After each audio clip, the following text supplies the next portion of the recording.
Assalamualaikum warahmatullahi wabarakatuh. Perkenalkan, nama saya Farah Arhibrizi. Di sini saya akan membahas tentang takdim dan takhir. Apa sih itu takdim? Takdim berasal dari kata kodama yang berarti mendahului atau menyegerakan. Sedangkan takhir berakar dari kata akhara, kemudian membentuk antonim berupa kata takhir yang berarti penundaan, penangguhan, dan perlambatan.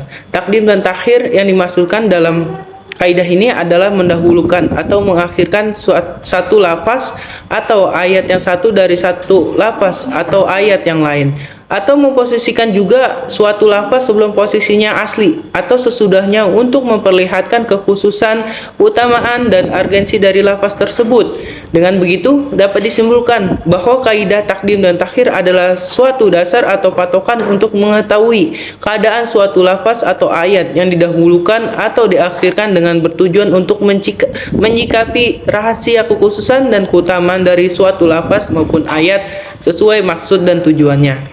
Di sini ada dua kaidah takdim dan takhir, yaitu yang pertama mendahulukan penyebutan pada satu lafaz atau pada satu ayat, bukan berarti lebih terjadi dalam realitas dan hukumnya. Kaidah ini butuh penjelasan karena bentuk-bentuk takdim dan takhir dalam Al-Quran mempunyai beberapa arti. Kadang redaksi ayat didahulukan karena beberapa alasan, misalnya karena realitanya memang terdahulu, atau didahulukan karena mengandung makna kemuliaan, atau terkadang didahulukan karena sulitnya untuk dijelaskan. Dan setelah dikaji dengan pendekatan takdim dan takhir, maka maknanya menjadi jelas. Sebagai contoh atas kaidah ini, kita lihat firman Allah dalam Quran surat Al-Fatihah ayat 5, yaitu ihdinas syiratal iyyaka na'budu wa iyyaka nasta'in, yang artinya hanya kepadamu lah kami menyembah dan hanya kepadamu lah kami memohon pertolongan.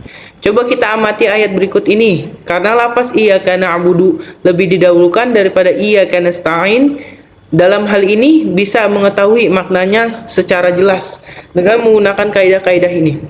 Kalimat iyyaka na'budu didahulukan daripada iyyaka nasta'in karena ibadah adalah tugas dan kewajiban, sedangkan isti'anah, pertolongan, adalah hak. Perlu kita ketahui juga bahwa kata ibadah menurut Al-Isfahani mengandung dua pengertian, yaitu puncak keterhinaan atau puncak penghambaan dan melaksanakan perintah dan menjauhi larangan. Dalam penjelasan yang lainnya dinyatakan bahwa tem abada ya'budu mengandung tiga makna, yaitu totalitas, kepasrahan, atau ketertundukan, kepatuhan, dan keterhinaan. Tem abada itu harus disandarkan kepada Allah Subhanahu wa taala karena tidak ada yang lebih berhak untuk disandarkan selain daripadanya. Dalam hal inilah kita sebagai manusia sudah semestinya untuk beribadah dan mengabdi kepada Allah Subhanahu wa taala. Karena itu sangatlah tepat meletakkan tem na'budu lebih didahulukan daripada nasta'in, karena melaksanakan tugas dan kewajiban harus lebih didahulukan daripada menuntut hak. Kedua, kebiasaan orang Arab tidak akan mendahulukan suatu kata kecuali yang telah menjadi perhatiannya. Penjelasan dari kaidah ini yakni pada ungkapan yang menyatakan bahwa sebab-sebab suatu perkataan didahulukan oleh karena kemuliaan, keagungan, atau apa yang menjadi perhatian padanya. Salah satu contoh ayat dari kaidah yang kedua ini adalah Quran surat Al-Baqarah ayat 43, yang artinya, dan laksanakanlah sholat, tunaikanlah zakat, dan rukuklah beserta orang yang ruku. Pada ayat ini mengandung takdim dan takhir, di mana kata sholat didahulukan pengucapannya karena lebih diprioritaskan. Muhammad Quraisy Shihab menjelaskan dalam kitab tafsirnya Al-Misbah bahwa dua kewajiban pokok itu merupakan pertanda hubungan harmonis. Sholat merupakan hubungan harmonis secara vertikal, yaitu antara manusia dan Allah.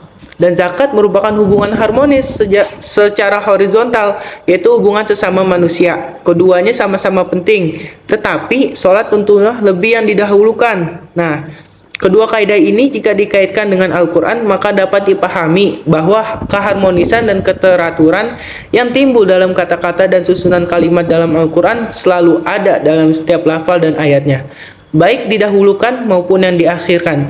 Dan maknanya yang mendalam dapat diketahui melalui kajian takdim dan takhir. Sebab-sebab takdim dan takhir.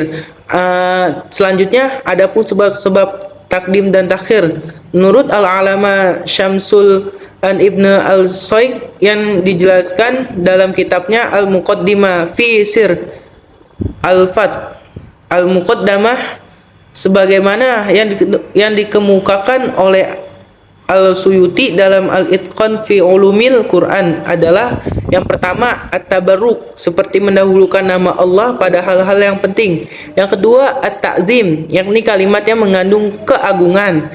Yang ketiga at-tasyrif pemuliaan seperti penyebutan laki-laki sebelum wanita. Yang keempat al-munasabah atau persesuaian, yaitu berupa penyesuaian terhadap yang lebih dahulu disebutkan dalam konteks pembicaraan. Yang kelima, mendorong untuk mengajarkannya dan mewanti-wanti untuk tidak meremehkannya, seperti penyebutan wasiat terlebih dahulu sebelum hutang. Yang keenam, keterdahuluan, yaitu bisa berupa keterdahuluan masa, seperti penyebutan malam sebelum siang, kegelapan sebelum cahaya, penyebutan malaikat sebelum manusia, atau penyebutan mengantuk sebelum tidur. Yang ketujuh, syababiyah, yaitu menunjukkan sebab, misalnya mendahulukan sifat alimnya Allah daripada sifat bijaksananya, mendahulukan tobat dari menyucikan diri karena tobat merupakan penyucian diri. Kedelapan, yaitu menunjukkan yang lebih banyak seperti mendahulukan orang kafir daripada orang mukmin. Kesembilan,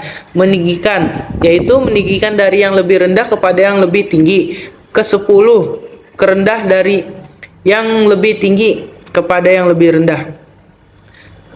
Sebab mengandung hikmah bahwa sesuatu yang didahulukan lebih penting untuk dijelaskan dan untuk diperhatikan, sekaligus merupakan pembuktian bahwa bahasa Al-Quran sangat tinggi nilai keindahannya, bahwa sampai kapanpun Al-Quran akan tetap survive, autentik, baik aspek bahasa maupun nilai-nilai yang terkandung di dalamnya.